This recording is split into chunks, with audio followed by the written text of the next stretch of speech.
এর নাম রাখছে গোমা। কামড় দিয়ে কয় জন্মের মতো একদম বাবা মা ছাওয়া পাওয়া থুয়ে মহব্বত করিয়ে একদম শ্মশানত কবরস্থানতে সোজা হয়ে ঘুমা।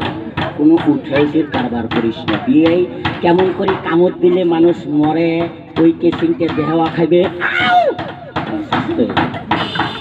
শিখো ওকে বার করতে হবে। তালি বাজাও সাপের মতো। তুইয়ের মুখো তুই কামড় দিবে, উয়ের মুখো তুই কামড় দিবে। কেমন করে দেয় এই আবার সাপুর এগুলো কোন পেশা খারাপ। সাপ দেহে 2-4-5 টিয়া ভিক্ষে দেওয়া খায়। তুমি এত চিল্লা হাল্লা করছো, তোমার কি লাভ আছে? নিশ্চয় লাভ আছে। 1টা 2টা 3টা সাপ আমি, এই 4টা সাপ আমি দেখাবো। দেখানোর পরে আপনাদের এই বাজারে অনেকদিন পর আসলাম। সাপ 4টা দেখানোর পরে এখানে 3টা বেমারের চিকিৎসা করব। কারো থাকলে আমার 14 নম্বর চেম্বারে, না হলে